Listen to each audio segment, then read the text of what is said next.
Boone County, Nebraska, 1873. While every homesteader raced to throw up four-wall frame shacks before winter, English immigrant John Turner was still digging in late September. His neighbors called it living like a badger. They called him a fool. He carved a rectangular hole into a hillside, built only the front wall with logs, and covered the whole thing with poles, brush, hay, and earth. Everyone else built above ground with thin walls and big stoves, burning chip piles 10 to 12 feet high just to stay alive. Turner's dugout faced east, 3 walls of solid earth, 1 wall exposed to weather. Then January 12, 1888 arrived. The children's blizzard hit without warning, 30 to 40 degrees below zero. 12 hours of howling wind that found every crack in standard construction. Frame shacks turned into ice boxes. Families froze despite burning fuel constantly. But Turner's buried cabin? It held steady at 60 to 70 degrees because the earth around him stayed 50 to 60 degrees, even in the worst cold. What did he understand about ground temperature and heat loss that everyone else missed? And how did his one-wall hole in the hill become 55 degrees warmer than the prairie trying to kill him? If you value stories of practical wisdom that stood the test of time, make sure to subscribe. We've got more documented accounts worth remembering. Comment your city and state. We love reading where these documentaries reach. January 12, 1888. The temperature gauge at the Omaha weather station registered 37 degrees below zero when the wind shifted northwest and turned vicious. What began as an ordinary winter morning across Nebraska transformed into something that would kill between 40 and 100 people in 18 hours. A storm so sudden and savage that children walking home from school froze to death within sight of their own front doors. The blizzard struck without warning, driving snow horizontally across the treeless prairie with such force that visibility dropped to arm's length. But 15 years earlier, when this storm was still an unimaginable future, an English immigrant named John Turner had made a decision that his neighbors found laughable and that would prove, on this terrible day, to be the difference between warmth and death. 1873 had been Turner's first year on the Nebraska plains, and like thousands of other homesteaders, he faced the brutal arithmetic of frontier shelter. Build something fast, build it cheap, and pray it would stand against winter. The Homestead Act promised 160 acres to anyone willing to work the land for 5 years, but it said nothing about surviving the first winter. Turner arrived in Boone County with the standard immigrant's load, a few tools, some seed money, and absolutely no understanding of what prairie weather could do to a man caught unprepared. The nearest timber was 40 miles away. Lumber cost more than most settlers could afford, and even when they could buy it, hauling enough boards for a proper house across trackless grassland was a job that could consume weeks. Most newcomers solved the shelter problem with speed and convention. They threw up frame shacks, 4 thin walls, a peaked roof, and a door, using whatever lumber they could scrape together or afford to haul. These structures looked like houses, satisfied the basic human expectation of what shelter should be, and could be raised in 3 to 4 weeks if a man worked hard and had help from neighbors.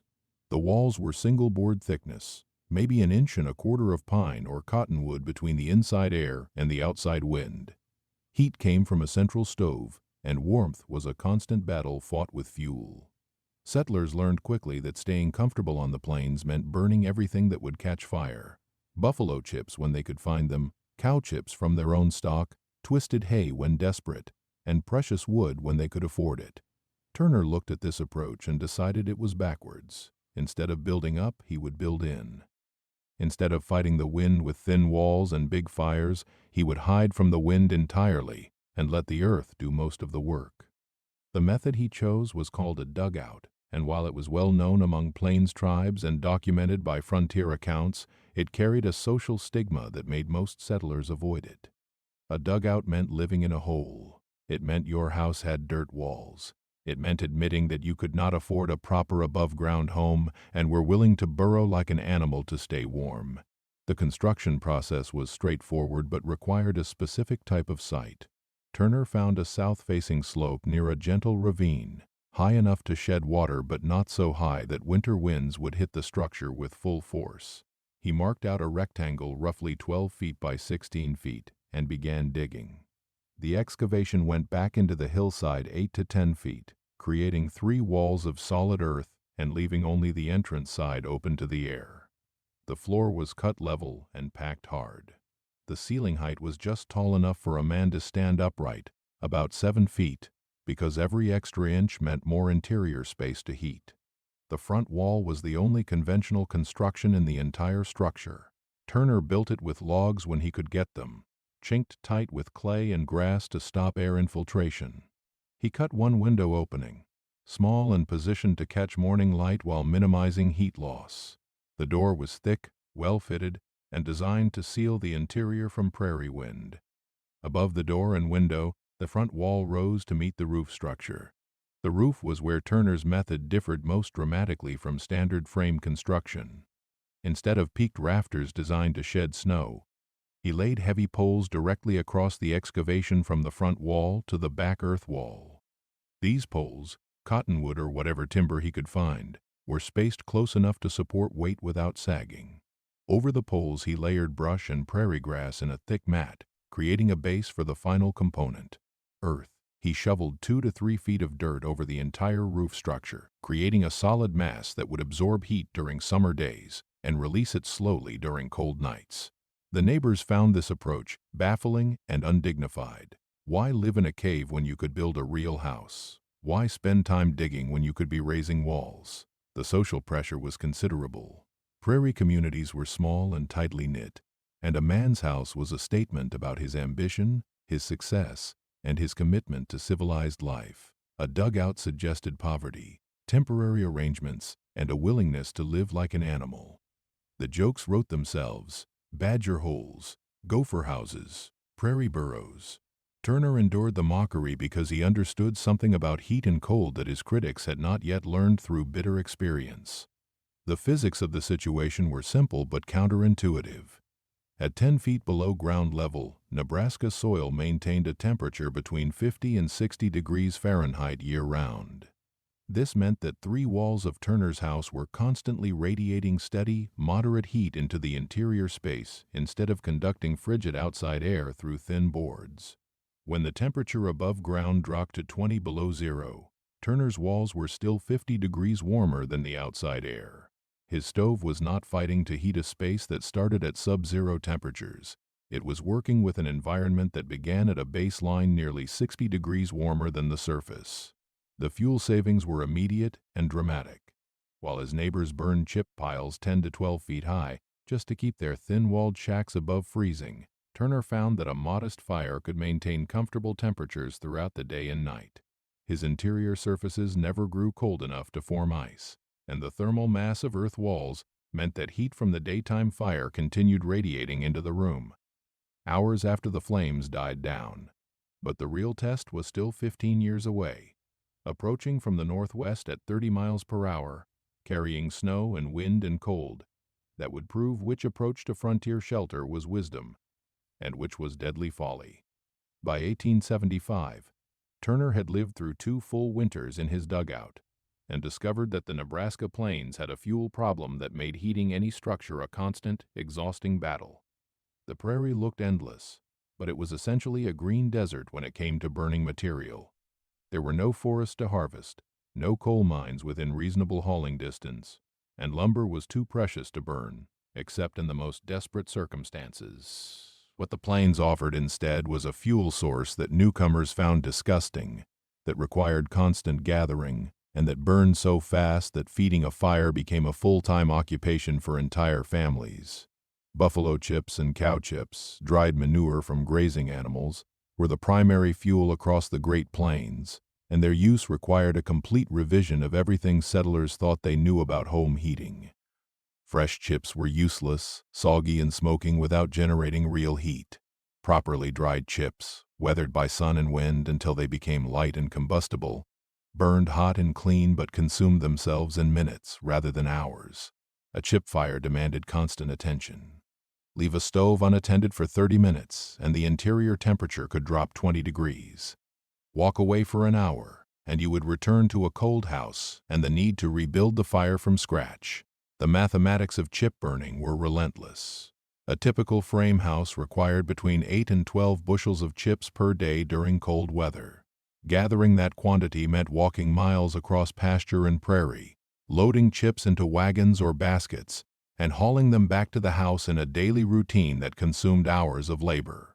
Families built chip piles 10 to 12 feet high beside their homes, massive, carefully constructed stacks that represented weeks of gathering and sorting. The best chips came from buffalo, but as the herds disappeared, settlers relied increasingly on cattle chips, which burned faster and required even more frequent feeding. The social dynamics of chip gathering created its own frontier humor. Men who had once worked in offices or shops found themselves spending mornings walking pastures with burlap sacks, competing with neighbors for the best chips, and developing an expertise in manure quality that would have horrified their former lives. Women learned to judge the heat of chip fires by sound and smell, adjusting dampers and feed rates with the precision of industrial furnace operators. Children as young as 8 or 9 joined family gathering expeditions, learning to spot good chips at a distance and filling small baskets that contributed to the household fuel supply. But the real problem was not gathering chips, it was the fundamental inefficiency of trying to heat a thin-walled structure with fast-burning fuel during prairie winters. Frame houses built with conventional techniques were essentially chimneys turned sideways.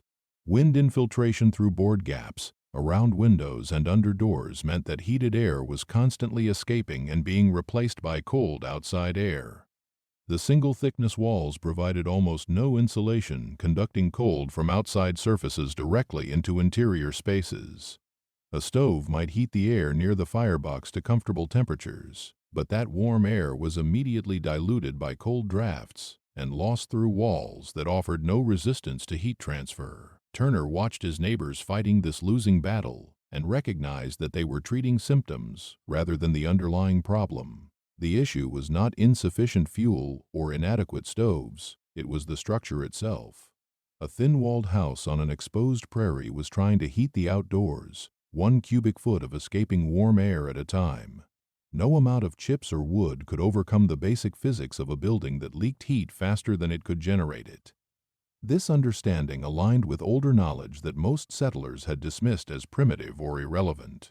Native American heating practices on the plains emphasized efficiency over volume.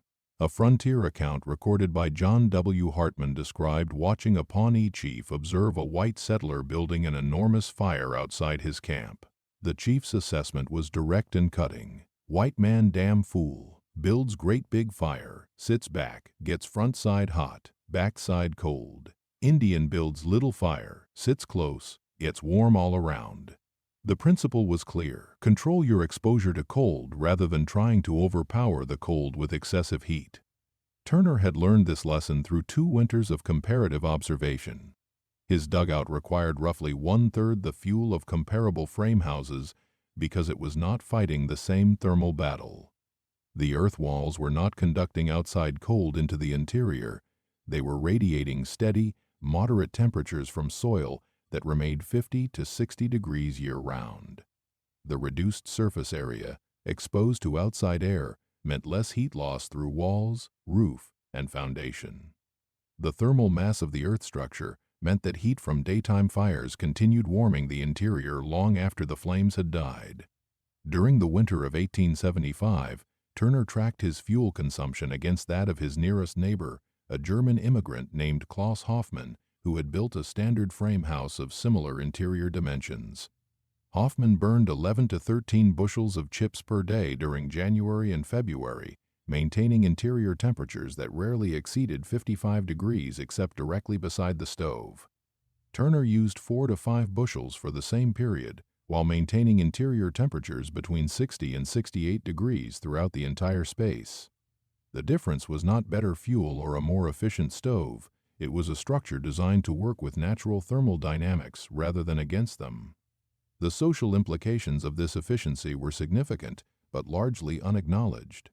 Families living in frame houses spent collective hours each day in fuel-related labor, gathering, hauling, stacking, feeding fires, removing ashes, and repeating the cycle. Children missed school days to help with chip gathering. Women organized their daily schedules around fire maintenance. Men planned their farm work around fuel requirements, sometimes choosing between heating the house and feeding livestock because both demands competed for the same limited labor. Turner's dugout had liberated him from this cycle of constant fuel anxiety. His mornings began with productive farm work rather than frantic chip gathering. His evenings were spent on equipment maintenance, reading, or planning the next day's tasks, rather than feeding a fire that consumed fuel faster than he could supply it. The efficiency of earth-sheltered construction had given him something more valuable than warmth. It had given him time. But efficiency and thermal comfort were about to become matters of life and death as the winter of 1888 approached, bringing weather that would test every assumption about heating, shelter, and survival on the Great Plains. The morning of January 12, 1888, began deceptively mild across Nebraska. Temperatures hovered near 20 degrees, cold but manageable for prairie standards, and many settlers sent their children to school in lighter clothing than usual. The sky showed clear blue with scattered clouds, and the wind remained calm enough that smoke from morning fires rose straight up from chimneys across Boone County. By 10 o'clock, teachers were opening schoolhouse windows to let in fresh air, and farmers were working outside in shirt sleeves, taking advantage of what seemed like an unusually pleasant January day. The weather shift came without warning. At approximately 11:30, a massive cold front swept down from the Canadian prairies, dropping temperatures 40 degrees in less than 2 hours. The wind shifted to the northwest and began building to sustained speeds of 30 to 40 miles per hour, driving snow horizontally across the landscape with such violence that visibility dropped to less than 10 feet.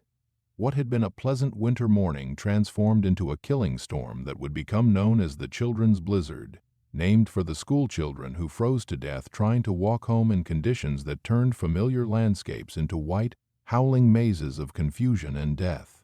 The storm struck with particular cruelty because it caught people unprepared and away from adequate shelter. Children who had walked to school in light coats found themselves trapped in one-room schoolhouses with teachers who faced an impossible choice: keep the children at school with minimal heating fuel and hope the storm would pass quickly, or send them home immediately and pray they could find their way in near-zero visibility. Many teachers chose to send the children home, believing that parents would be watching for them and that familiar routes would guide them to safety. It was a decision that cost dozens of young lives as children became disoriented in the whirling snow, wandered off known paths, and froze to death within yards of their own front doors. The temperature plunge was unprecedented in its speed and severity. Weather stations across Nebraska recorded drops from 20 degrees above zero to 37 degrees below zero in less than 4 hours. The combination of extreme cold and sustained high winds created conditions that could kill an exposed human being in minutes.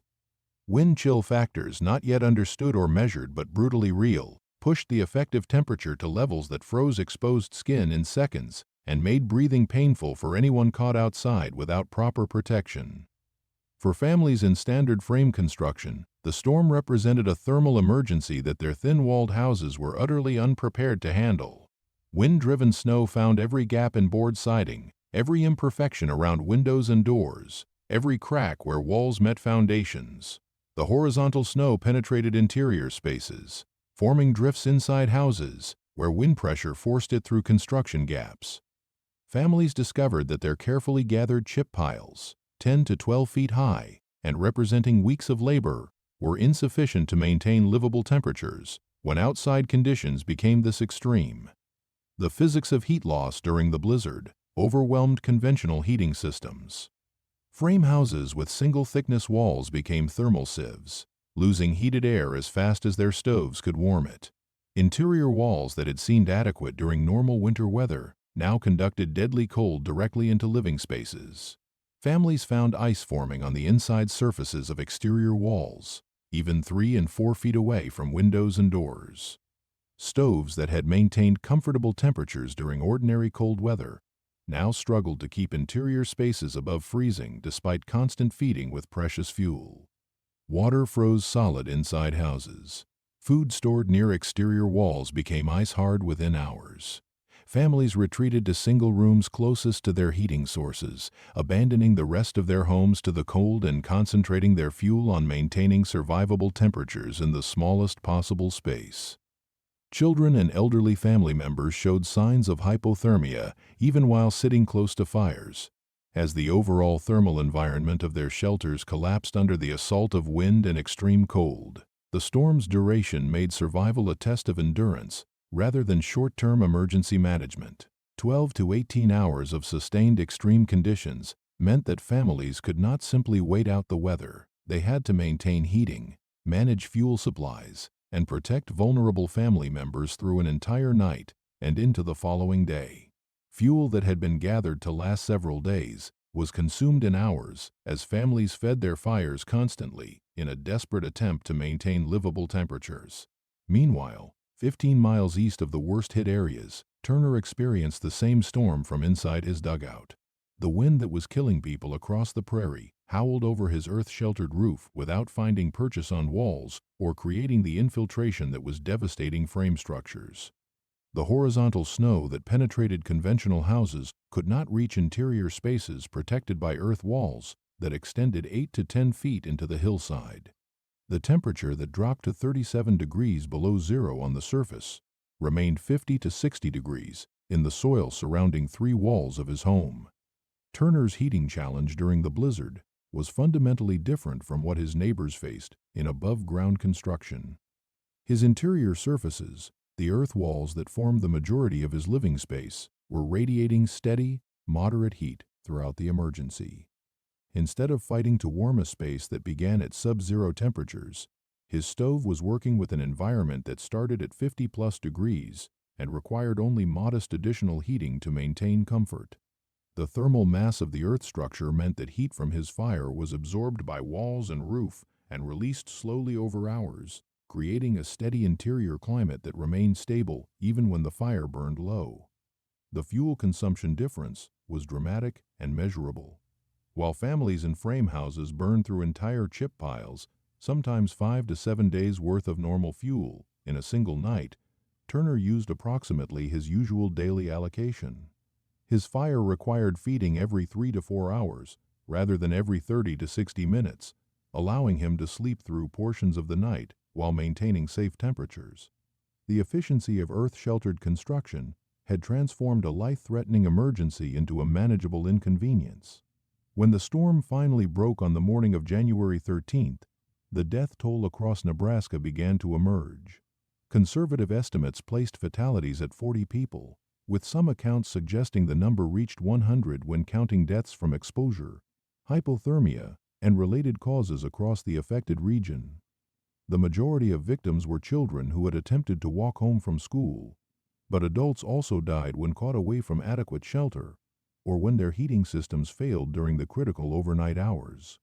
Turner emerged from his dugout to find a landscape transformed by snow and marked by tragedy, but also to discover that his neighbors' mockery had been replaced by something approaching respect for a method they had dismissed as primitive and undignified.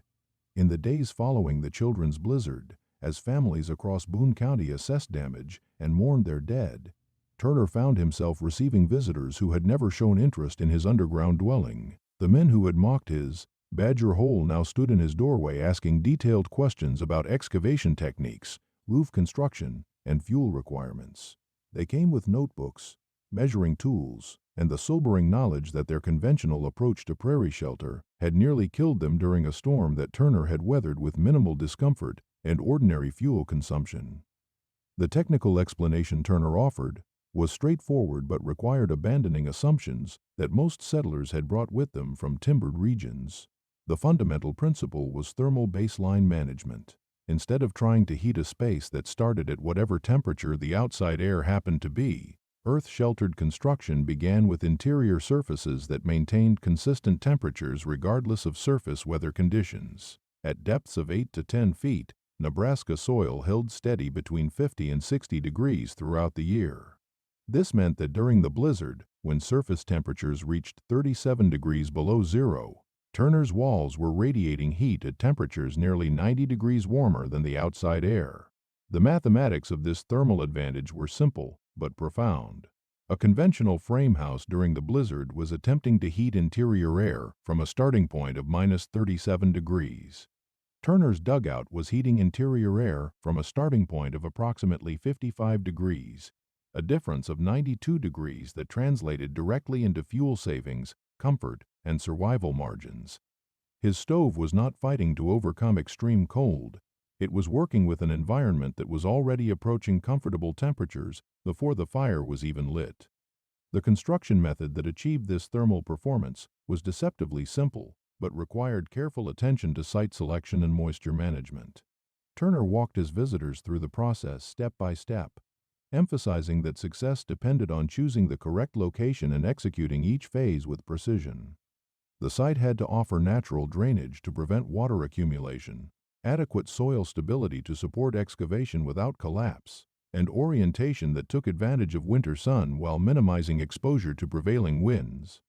Excavation began with marking a rectangle size to interior requirements, typically 12 by 14 feet for a small family dwelling or 12 by 16 feet for larger households. The digging proceeded horizontally into a hillside or slope, creating a floor level approximately 7 feet below the surface and extending back into the earth, 8 to 10 feet from the entrance. The walls were cut vertically and smoothed to prevent soil from crumbling into the living space, with particular attention paid to the corners, where ceiling and walls would meet. Proper excavation required removing approximately 600 cubic feet of earth, back-breaking work that took 2 to 3 weeks when done by hand, but work that eliminated the need for 3 conventional walls and most of a roof structure. The front wall construction demanded the same carpentry skills required for frame houses, but applied to a single surface instead of 4. Turner built his front wall with logs when available, though sod blocks worked equally well and were often easier to obtain on the treeless prairie. The critical elements were a well-fitted door that sealed tightly against wind infiltration, 1 or 2 small windows positioned to maximize light while minimizing heat loss, and careful chinking of all gaps with clay, grass, and whatever materials would stop air movement. The front wall rose from ground level to approximately 8 feet in height, creating the full face of what would appear above ground as a low, earth-covered structure. The roof system was where dugout construction diverged most dramatically from conventional building techniques. Instead of peaked rafters designed to shed snow and rain, dugout roofs used heavy poles laid directly across the excavation from the front wall to the back earth wall.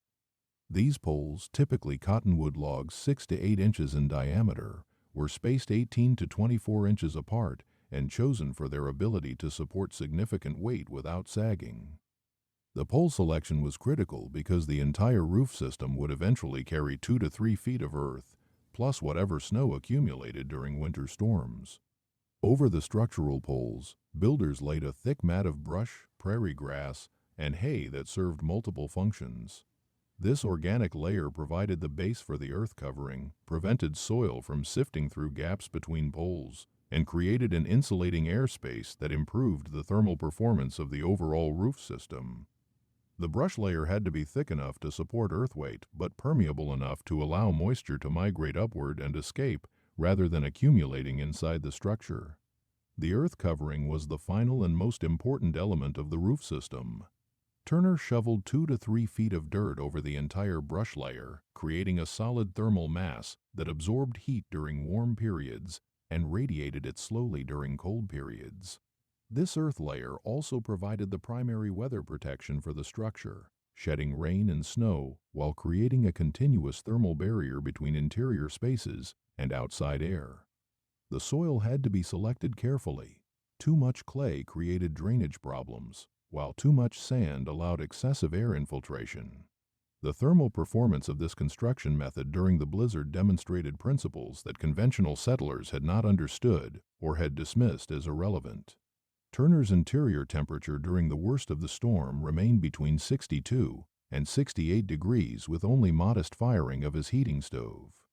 The earth walls surrounding his living space never dropped below 50 degrees, which meant that his interior surfaces were always radiating warmth rather than conducting cold.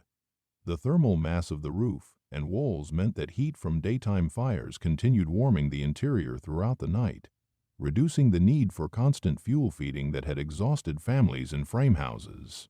The moisture management that had initially concerned his neighbors proved to be less problematic than anticipated. Proper site drainage and adequate ventilation prevented the condensation issues that plagued poorly constructed dugouts. Turner's structure remained dry and comfortable throughout the winter, while some frame houses developed serious moisture problems from steam, created by constant heating and poor air circulation. The social implications of this technical success were immediate and significant. Men who had ridiculed Turner's mole hole were now asking to examine his roof construction and excavation techniques. Families who had nearly frozen to death in their thin-walled shacks were calculating the cost of building earth-sheltered structures for the following winter. The method that had been dismissed as backward and undignified was suddenly being discussed as advanced engineering suited to prairie conditions. Turner understood that the blizzard had provided a controlled experiment that settled the question of thermal efficiency with mathematical precision. His neighbors had learned through near-death experience what he had figured out through observation and logic. On the Great Plains, the smartest heat you could burn was the heat you did not have to make. The spring of 1888 brought a quiet revolution to Boone County as families who had survived the children's blizzard began planning construction projects that would have been unthinkable a year earlier. The mockery that had once greeted earth-sheltered building had been replaced by careful study and respectful questions. Turner found himself serving as an informal consultant to neighbors who wanted to understand not just the construction techniques, but the underlying principles that made underground dwellings so effective during extreme weather.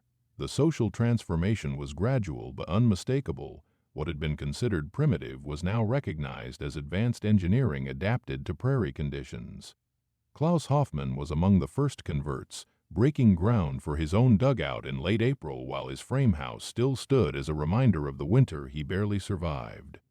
Hoffman's approach differed from Turner's original design, incorporating lessons learned from 15 years of dugout living across the Great Plains. He excavated slightly deeper, 9 feet instead of 8, and oriented his entrance toward the southeast to capture more winter sun while maintaining protection from northwest winds.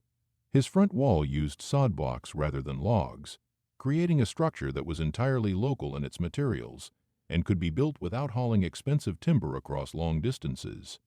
The Andersons, a Swedish family who had lost 2 children to the blizzard, chose a hybrid approach that combined earth sheltering with conventional above-ground construction.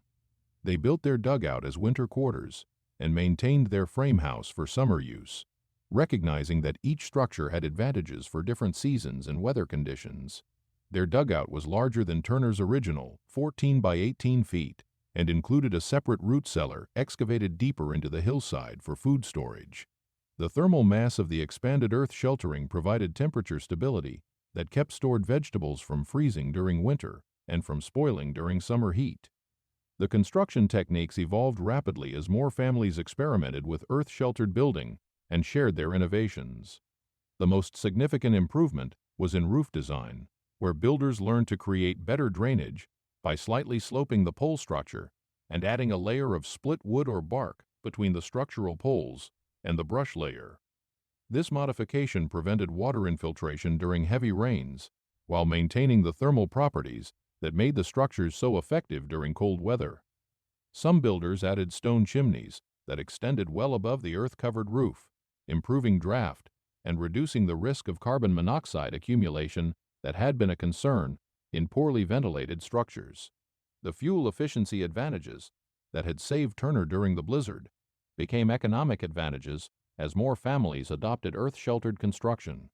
Chip gathering remained necessary, but families in dugouts acquired roughly 1/3 the fuel of comparable frame houses throughout the winter. This reduction in heating requirements freed up labor for other farm tasks and reduced the constant anxiety about fuel supplies that had dominated winter life for families in conventional construction. Women reported that they could maintain comfortable interior temperatures with fires that required feeding every 3 to 4 hours instead of every 30 to 60 minutes, allowing for better sleep and more productive use of daylight hours.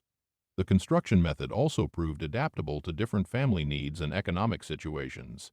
Single men building bachelor quarters could excavate smaller spaces, 8 by 10 feet, that provided adequate shelter with minimal labor and materials. Large families could expand the basic design by excavating multiple connected rooms or by building larger single spaces up to 16 by 20 feet. The technique scaled efficiently because the major cost was labor rather than materials, and most of that labor was excavation work that homesteaders could perform themselves without requiring specialized carpentry skills or expensive tools. By 1890, sod house construction had largely replaced simple dugouts as the preferred earth-sheltered building method across the Great Plains. Soddies used the same thermal principles as dugouts but created above-ground structures with walls built from thick sod blocks cut from prairie grass. These walls were typically 3 feet thick, providing even better insulation than dugout construction while eliminating concerns about moisture and ventilation that occasionally plagued underground structures. Families who built sod houses often lived in them for 6 to 7 years, while they established their farms and accumulated capital for eventual frame construction, treating earth-sheltered building as a deliberate long-term strategy rather than a temporary necessity. The social acceptance of earth-sheltered construction represented a broader adaptation to Great Plains conditions that extended beyond building techniques. Prairie communities learned to value efficiency and functionality over appearance, recognizing that survival in an extreme environment required abandoning preconceptions about proper housing and adopting methods proven by experience rather than tradition. The immigrant families who had brought old-world knowledge of earth-sheltered building found their expertise suddenly valued and sought after by neighbors who had initially dismissed such techniques as backward. Turner's role in this transformation was both practical and symbolic. He continued to live in his original dugout through the 1890s, making gradual improvements and modifications that demonstrated the longevity and adaptability of the construction method. His dwelling became a teaching site where prospective builders could examine successful earth-sheltered construction and learn from 15 years of practical experience. More importantly, his survival during the children's blizzard had proven that unconventional methods could outperform accepted practices when conditions became extreme enough to test the fundamental soundness of different approaches. The documentation of these building techniques became part of Turner's legacy when he published his memoir in 1903. His account provided detailed construction specifications, material lists, and performance data that preserved earth-sheltered building knowledge for future generations. The memoir included precise measurements, seasonal temperature records, and fuel consumption comparisons that gave scientific credibility to methods that had been developed through trial and error by frontier families. Modern energy educators who study historical building techniques recognize Turner's dugout as an early example of passive solar design and earth-coupled thermal mass construction. Ground temperature at depths of 8 to 10 feet remains consistently between 50 and 60 degrees Fahrenheit throughout the year, providing the same thermal baseline that Turner exploited with hand tools and frontier materials. Contemporary earth-sheltered construction uses advanced materials and mechanical systems, but the fundamental principles remain unchanged from those Turner discovered through necessity and validated through winter survival on the Nebraska plains. The lesson embedded in Turner's story extends beyond building techniques to encompass the broader challenge of adapting human systems to environmental realities. His success came not from superior materials or advanced technology, but from careful observation of natural thermal dynamics and willingness to abandon conventional approaches when they proved inadequate to local conditions. They bias. Witsepets. The Sayasdan, the Great Plains. The smartest heat remained the heat you did not have to make, and the wisest shelter was the one that worked with natural forces